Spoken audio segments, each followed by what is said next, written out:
Mesdames, Messieurs, bienvenue à cette deuxième partie de votre émission Avis de la diaspora sur les ondes d'Afro-Web TV. Nous sommes très honorés de votre présence en ligne aujourd'hui et à vous tous ceux qui nous suivez également sur le www.afrowebtv.com. Merci infiniment à vous pour votre fidélité. Et si vous nous suivez également sur notre chaîne YouTube et si vous n'êtes pas encore abonné, c'est le moment de le faire puisque c'est l'instant T que nous parlons. Alors, nous sommes en live également sur notre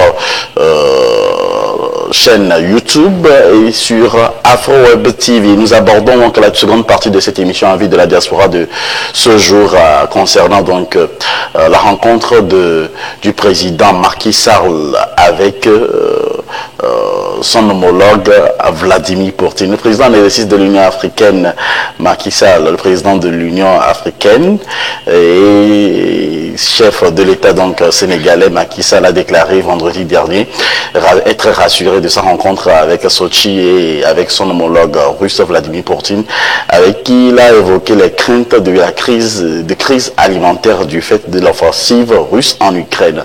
Il a dit qu'il a été engagé également et conscient de la crise des sanctions créent de sérieux problèmes aux économies faibles et comme les économies africaines. Alors, on a vu également cette rencontre se passer dans de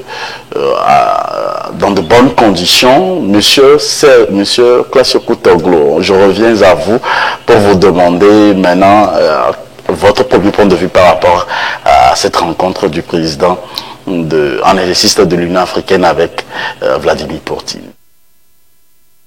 Je voudrais d'abord saluer cette rencontre parce que tu sais, quand par moment nous parlons au président africain, il pense que ces gens sont en train de dire de n'importe quoi. Moi, je vais vous donner une petite histoire pour honorer Eric Alovo que je connais, qui est le PDG de la radio FM Liberté. J'ai côtoyé ce gars pendant longtemps et là où je suis devenu le DG de la FM Liberté, le gars a fait ses études en Russie. Et quand le gars parle, c'est là où j'ai connu certains aspects positifs de la Russie. Et quand le gars réfléchit, le gars veut faire quelque chose, vous voyez le concret de Eric Alovo. Là, ça m'a fasciné. J'ai vu que il y a quelque chose en Russie. Avant que je ne me lance dans certaines aventures, c'est cet homme qui m'a montré du doigt ce que c'est que la Russie pour l'Afrique. Il va falloir que je le dise aujourd'hui. Il est encore vivant, il est à Chicago, les gens peuvent aller le voir. La rencontre entre Macky Sall et Vladimir Poutine, on nous parle des crises alimentaires. Ça, c'est l'élément aléatoire que Macky Sall a amené en Russie. C'est ce que la diplomatie sénégalaise et la diplomatie, peut-être je ne dirais pas la diplomatie russe, a voulu faire croire au monde entier. Ce n'est pas ça. C'est ça qu'on a choisi de faire croire aux Africains que Macky Sall est allé chercher en Russie. Macky Sall est rentré en... Vous savez bien que Macky Sall aujourd'hui joue un rôle très important sur le plan continental, pour ne pas dire qu'il est le patron. Macky Sall a le souci de ce qui se passe au Mali. Comment le Mali arrive aujourd'hui à surmonter toutes leurs sanctions et puis ensuite Mali se place dans le concert des grands. Le souci là a interpellé les chefs d'État de l'Afrique de l'Ouest et bien sûr avec la complicité de la France pour envoyer Macky Sall en Russie sur plusieurs plans. Nous savons ce que nous disons au bon moment. Macky Sall n'était pas en Russie pour les raisons alimentaires. Macky Sall était en Russie pour d'autres raisons qu'ils ne vont pas vous dire. Le Mali inquiète. L'OIA doit jouer un rôle. La France interpelle l'organisation africaine à jouer un rôle. Alassane Ouattara a menti avec la France dans le compte du Mali, que le Mali entretient des relations avec des terroristes en Afrique. On va vous parler de Wagner. Donc, ces sujets sont arrivés à un certain niveau où la Russie est en train de prendre une position importante en Afrique. Je ne vais pas vous le dire aujourd'hui ici, que la Russie a noué même des relations très importantes avec les opposants des régimes en Afrique. Et ce sont des relations qui sont officielles. Des relations officielles pour changer ce que la France est en train de faire sur le continent africain. Cela inquiète les chefs d'État.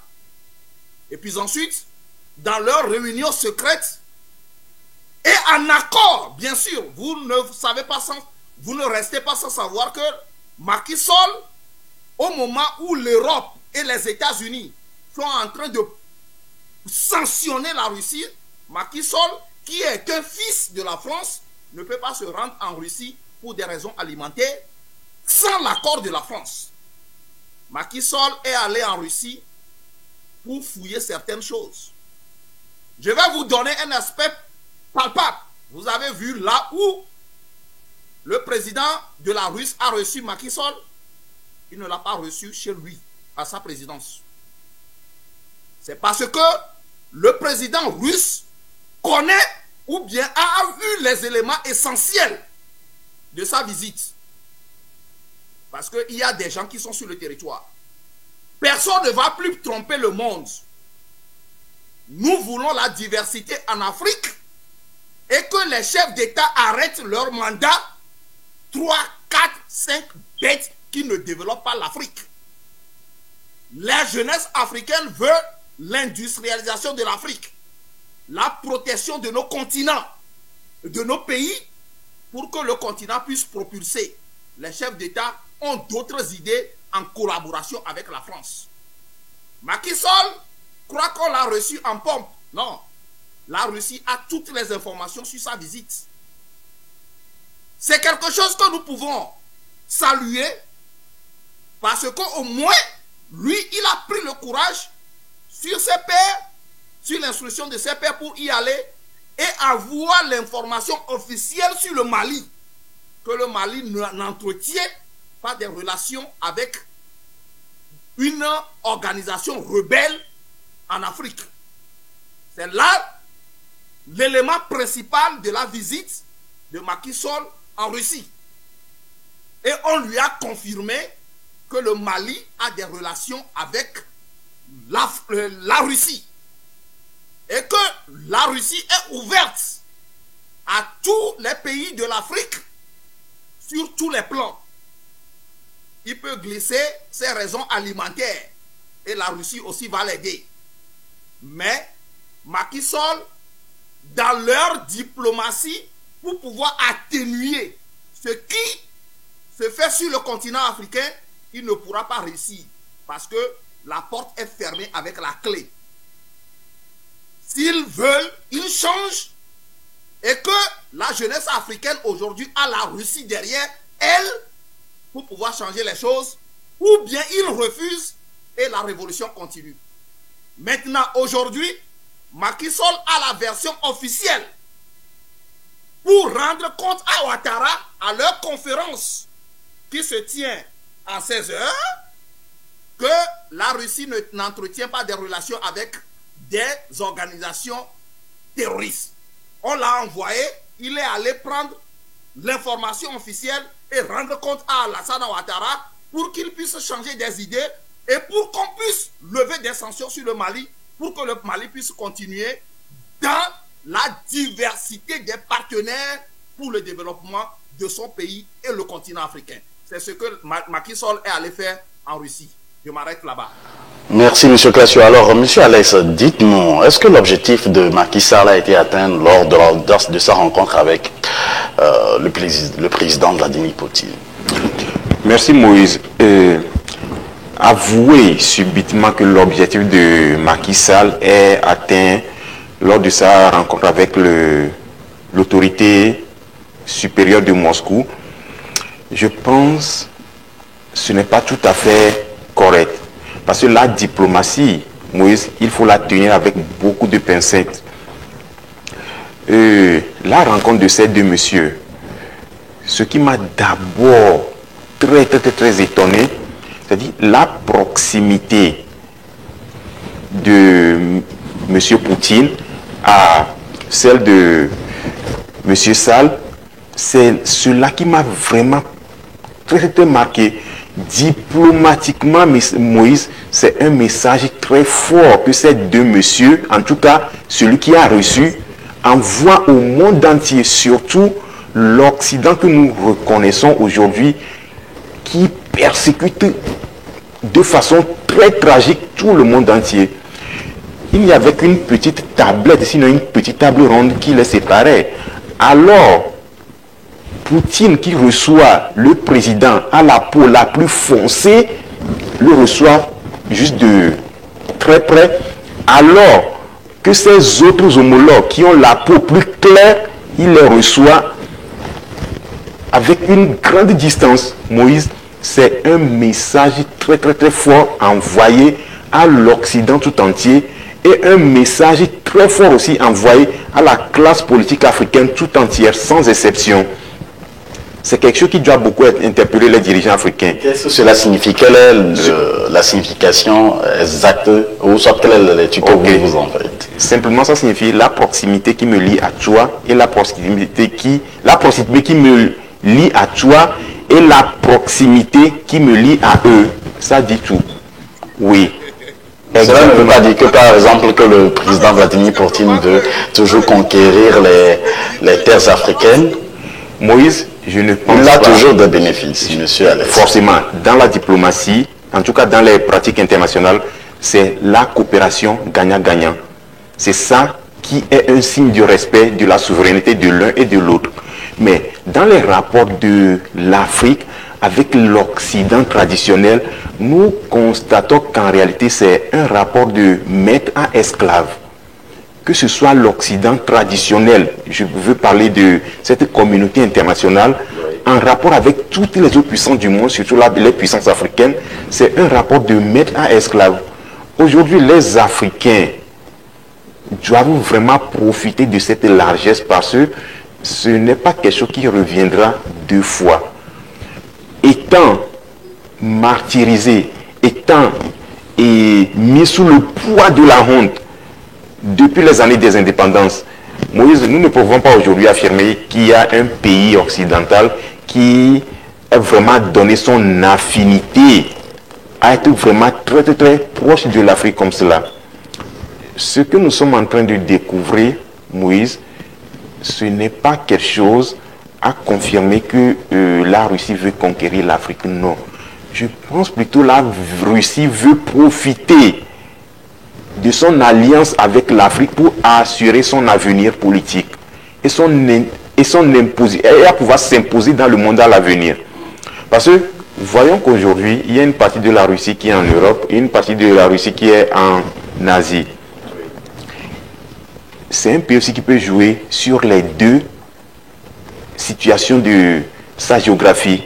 Voyons qu'en Europe, la Russie est rejetée. En Asie, elle n'est pas forcément rejetée parce qu'elle a une alliée qui s'appelle la Chine. Alors, en dehors de ça, il faut forcément chercher des alliés. En fait, Moïse, c'est un jeu des alliances.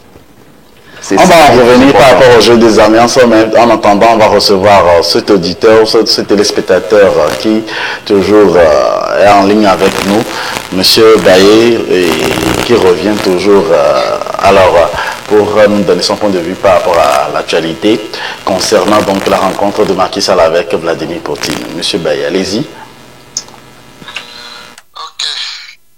je remercie et je respecte l'avis et l'opinion de nos analystes qui sont sur le plateau. Et moi, je crois que j'ai une autre analyse par rapport à la visite, comment dirais-je, de M. Macky Sall en Russie.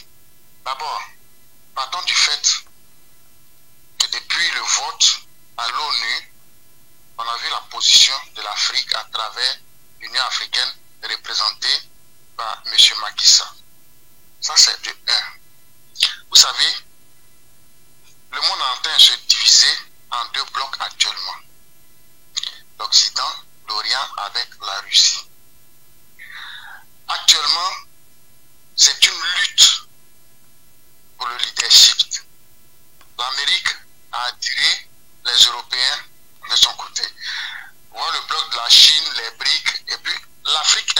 cheval de Troie.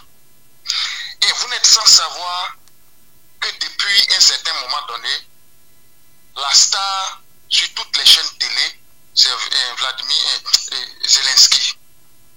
Zelensky, le président ukrainien. Et il a sollicité une interview indirecte avec l'Union africaine. Vous savez, M. Macky Sall, comme tous les présidents, a été critiqué et est toujours décrié. Et lui, pour faire mention honneur, déjà c'est quelqu'un qui sait que il y a une mue en Afrique. La jeunesse est vent debout actuellement. Le président qui ne suit pas ce qui se passe en Afrique tombe. Il a compris, M. Macky Sall. Ça, c'est un. Zelensky a sollicité une interview ou bien parler comme il parle au Parlement du monde entier. L'Union africaine, à travers, je ne sais pas, je ne me rappelle pas qui, on dit ok, on peut l'écouter juste pour savoir ce qui va être. Mais M. Macky Sall a choisi d'aller en Russie puis en Ukraine. Mais quelle communication cela porte? Je vous dis, l'Afrique est le cheval de Troie actuellement. La France perd pied en Afrique. La Russie, la Chine sont en train de planter leurs tentacules en Afrique. L'Africain aujourd'hui veut aller là où son bien-être se trouve. Quand il allait en Russie, comme l'a dit le frère Alex tout à l'heure, c'est quelque chose qui m'a marqué aussi, l'accueil.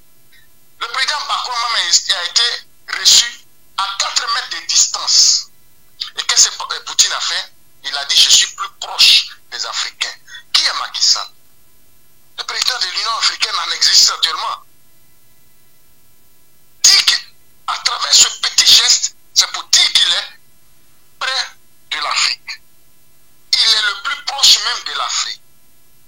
Il veut le bien des Africains. Il veut un partenariat avec l'Afrique. Et vous savez, vous avez compris quand même que l'Union africaine a déposé une motion pour suspendre les sanctions contre le Mali. L'Union africaine demande à ce qu'on suspende les sanctions contre le Mali. Ça, c'est un fait. Macky Sall veut se racheter parce que dans le passé, il a été traité de nègre de maison. C'est nous, on n'a pas encore eu la chance, avec le poids que la Côte d'Ivoire a, que notre président a, qu'il se comporte encore en nègre de maison. Le courage que M. Macky Sall a eu pour aller en Russie, être neutre même à l'ONU, être neutre à l'ONU, nous, notre président, il a voté contre la Russie. Vous voyez, aujourd'hui, nous souffrons en Côte d'Ivoire à cause de la position, des choix de notre président, du suivisme de notre président. Moi, je crois qu'à genoux, on doit remercier M. Macky Sall. Parce qu'il a été courageux. Quand tu représentes une institution comme l'Union africaine, il a redoré le blason même de l'Union africaine avec ce geste. Est-ce que je ne sais même pas s'il allait voir Zelensky, hein, mais sa visite en Russie a été tellement médiatisée que ça a porté l'effet que ça devait porter. Vous comprenez? Il a tapé porté, il s'est dit j'y vais, je prends mes responsabilités, point barre. Mais je n'ai pas encore vu de reportage sur la visite de Macky Sall avec Zelensky. Il ne s'est même pas accommodé de ce genre de détails. Pourquoi? Parce qu'il s'est comporté en homme d'État. Il s'est comporté en quelqu'un de responsable. Il a porté l'Afrique les bras hauts en Russie. Parce que quelquefois, dans la vie, il faut savoir faire le choix. Répéter les mêmes choses et avoir le même résultat et continuer, c'est être stupide. Nos présidents, ils entendent la voix de la rue. Ils écoutent les jeunes. Mais ils voient que vraiment, où tu suis, qu'est-ce qui fait la popularité de la jeune au Mali? C'est pas parce que...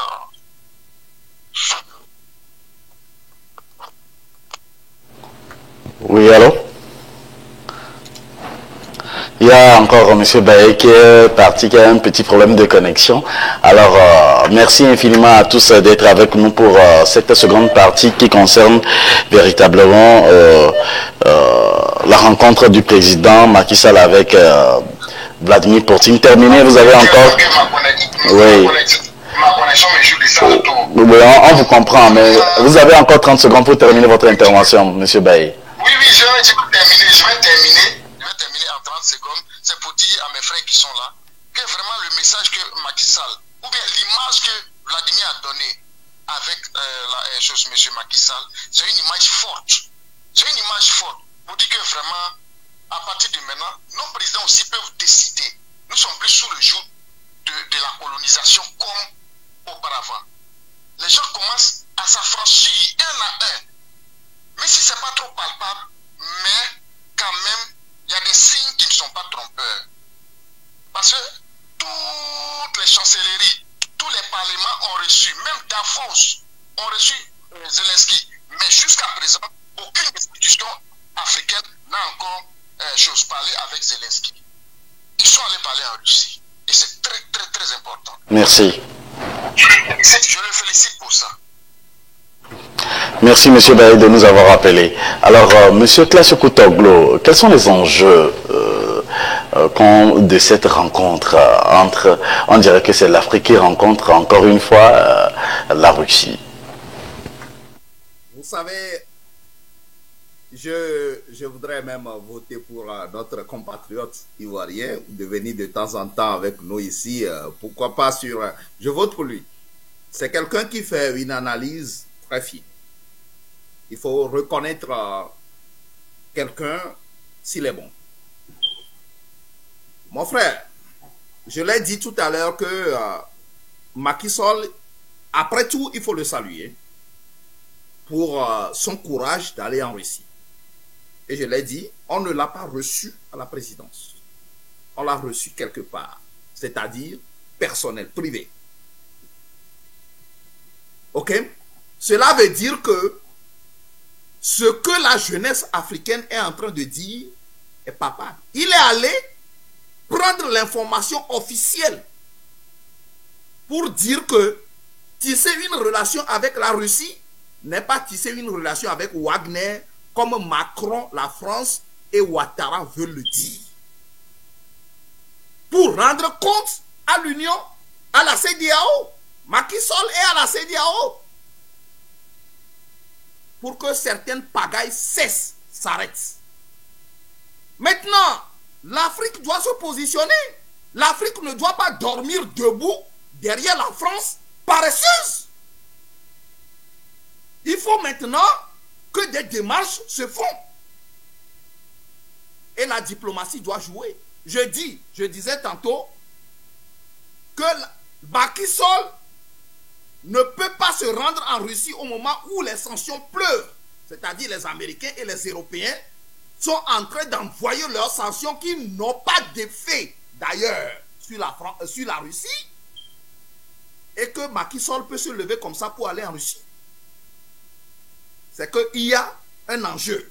Il y a certains chefs d'État qui comprennent la situation. Et qu'on ne peut pas aussi tromper la Russie. Il faut que les chefs d'État africains comprennent que la France aussi ne peut pas passer par eux pour jouer un autre rôle. Nous demandons aux chefs d'État africains de prendre leurs responsabilités. La responsabilité, c'est quoi? D'arrêter des mandats bêtes et de chercher l'industrialisation de l'Afrique, de leur pays pour l'Afrique. Et la Russie est prête.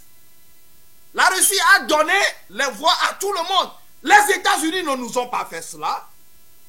Les Européens ne nous ont pas fait cela. Quelqu'un est prêt.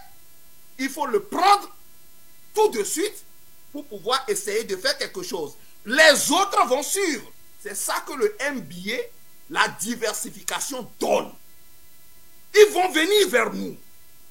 Maintenant, suivre Alassane Ouattara bêtement dans ses âneries en disant que la Russie est telle puissance du monde, et parce que lui, il a une femme française pour Macron et piller l'Afrique pour la France, nous devons arrêter cela.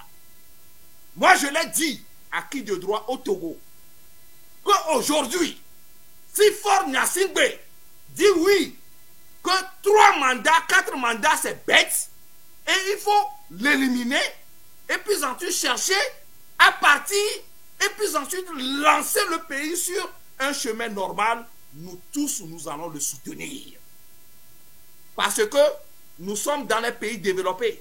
Les présidents qui sont aujourd'hui à la tête de nos pays ne connaissent même pas les réalités profondes des États-Unis ou de la France. Parce que leurs papas ont de l'argent, ils sont venus, ils sont allés à l'école, ils sont repartis pour prendre des postes. Ils ne connaissent pas les réalités profondes.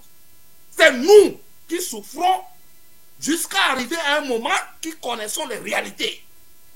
L'Afrique ne doit pas rester comme ça. Le continent, le Togo ne doit pas rester comme ça. La Côte d'Ivoire ne doit pas rester comme ça. Nous devons diversifier nos relations, les partenariats pour pouvoir industrialiser le continent. C'est ça qu'il s'agit aujourd'hui. Dormir debout derrière la France, c'est rester encore dans la colonisation. Les enjeux qui sont aujourd'hui dans la relation entre l'Afrique et la Russie, c'est l'industrialisation de l'Afrique. Les États-Unis doivent comprendre cela, les Européens doivent comprendre cela. Nous voulons avoir des armées sophistiquées pour combattre ceux-là que la France a déjà mis sur nos terrains pour pouvoir combattre notre développement, qui sont les djihadistes, les terroristes. Nous devons les combattre. Et nous avons besoin de quelqu'un pour nous aider. Nous appelons Joe Biden de venir nous aider. On ne nous écoute pas. Nous appelons la Russie de venir nous aider. La Russie dit oui. Pourquoi ne pas aller? C'est ça que nous dit-on un peu partout dans les présidences pour que ça soit écouté. Je m'arrête là. À quoi doivent s'attendre les Africains, sinon la communauté africaine par rapport à l'issue de cette rencontre en termes de conclusion pour cette deuxième partie, Monsieur Alex? Merci Moïse. Et relativement à cette question, j'aimerais souligner ceci. Il faut retenir que lors de ce vote, il y a plus d'une quinzaine de pays africains qui ont fait valoir leur neutralité. Et parmi ces pays qui ont fait valoir leur neutralité, je salue personnellement l'audace des autorités togolaises qui ont pu afficher leur neutralité. En réalité, la neutralité, c'est un choix. Et le fait de porter Macky Sall à aller représenter l'Union africaine à Sochi, où il a été reçu, Moïse, c'est un message fort au terme duquel toutes ces nations africaines qui ont avancé leur neutralité ont vu quelqu'un qui est parti porter leur cause auprès de quelqu'un qui peut aussi les accompagner avec assurance. Moïse, nous ne sommes pas sans savoir qu'aujourd'hui, certes, nous décrions la gestion de l'Afrique, la façon dont notre jeunesse africaine est en train de souffrir. Même les autorités qui sont au sommet de nos États, eux-mêmes, ils sont conscients de ça. Ils sont bien conscients. Certes, ils sont en train de voler de mot en mot, c'est-à-dire d'erreur en erreur. Mais ils sont conscients de leurs erreurs aussi. Mais il faut forcément quelqu'un qui ait ce courage d'aller les défendre auprès d'un maître aussi courageux, auprès d'un maître fort. Et ce maître fort aujourd'hui, en tout cas, nous pouvons oser dire que c'est Moscou qui est ce profil à l'horizon. Je fais un retour en arrière. Et le frère Classo venait de faire allusion à quelque chose. Nous avons appelé Biden, il ne veut pas nous écouter. Aujourd'hui, c'est Moscou qui est en train de nous ouvrir les bras. Il faut retenir qu'à l'époque où le premier président du Togo fut assassiné, nous, selon l'histoire, nous savons d'où il est parti se faire neutraliser. À l'époque, c'était le président démocrate Kennedy qui était au pouvoir. Mais cela doit beaucoup interpeller la classe politique africaine.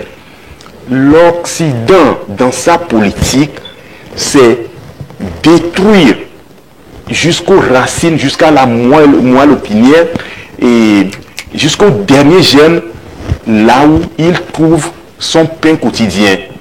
Parce que ce qui produit ce pain, il doit le finir jusqu'à l'exterminer. C'est ça qui est la politique de l'Occident et c'est ça qui est très dangereux, sinon dramatique pour l'humanité tout entière.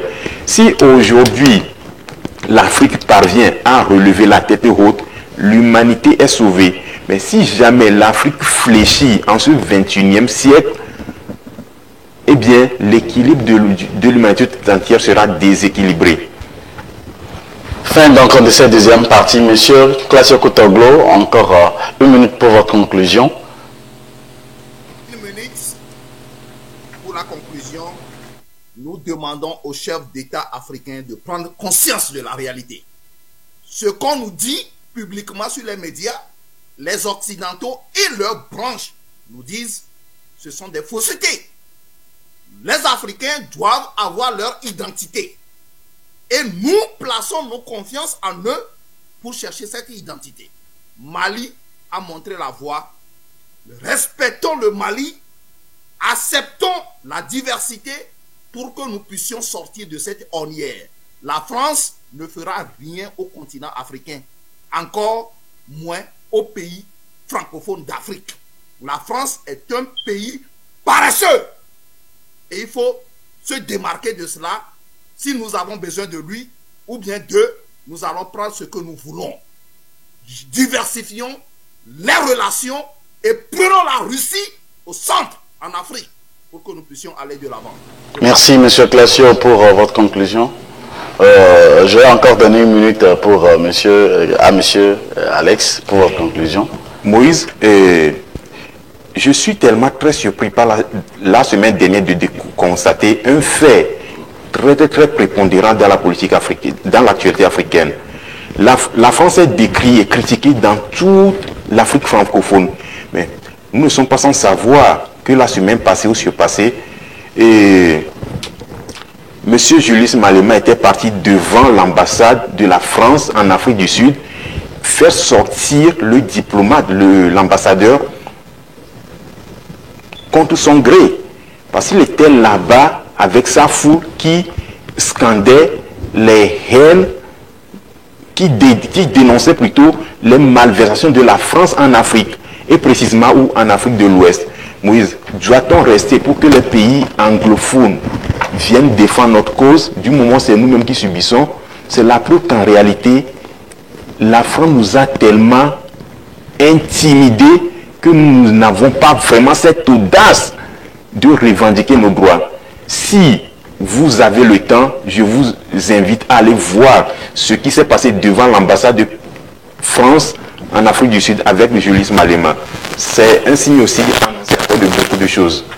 Merci pour cette très belle annonce.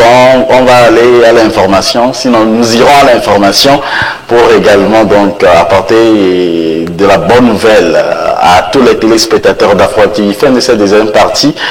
On va aborder dans un instant, juste après la pause, la dernière partie, sinon l'ultime partie qui concerne le Togo, et restez toujours des nôtres. On revient juste après. Voulez-vous sponsoriser l'une de nos émissions sur Afro TV ou contribuer à l'évolution